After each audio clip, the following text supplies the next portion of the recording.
Сәлеметсіздер ме, құрметті оқушылар? Бүгін біз ұбт-да кездесетін 200 есепті талқылайтын боламыз. 5-ші есебіміз геометриялық есеп. Қыры 3/2 болатын кубтың көршілес екі жағының бір төбеден шығатын диагональдар арқылы қима жүргізілген дейді. Осы қиманың ауданын есептейді. Кәне, әуелі кубты сызып алайық. Так, куб дегеніміз бізде барлық қырлары өзара тең болатын бізде мынандай коробка.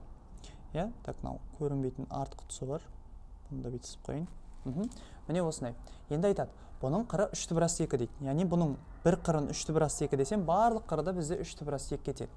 Ал енді қараңыздар, берілгені бойынша бір төбеден шығатын диагональдары.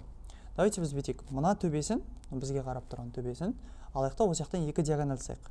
Міне бұлай бір диагональ сыздым, және бұлай бір диагональ сыздым. Осы екі диагональ арқылы бізде қима пайда болды. Міне төменде екеуін қоссам бұрыштарын, тағы да диагональмен бізде мынандай үш бұрышты қима пайда болды. Енді қараңыздар.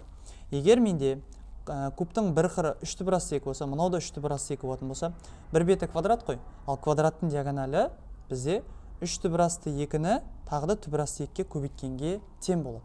Сонда бізде қыры нешеге тең? Қыры бізде 6-ға тең деген сөз. Сонда менде қандай фигура пайда болды?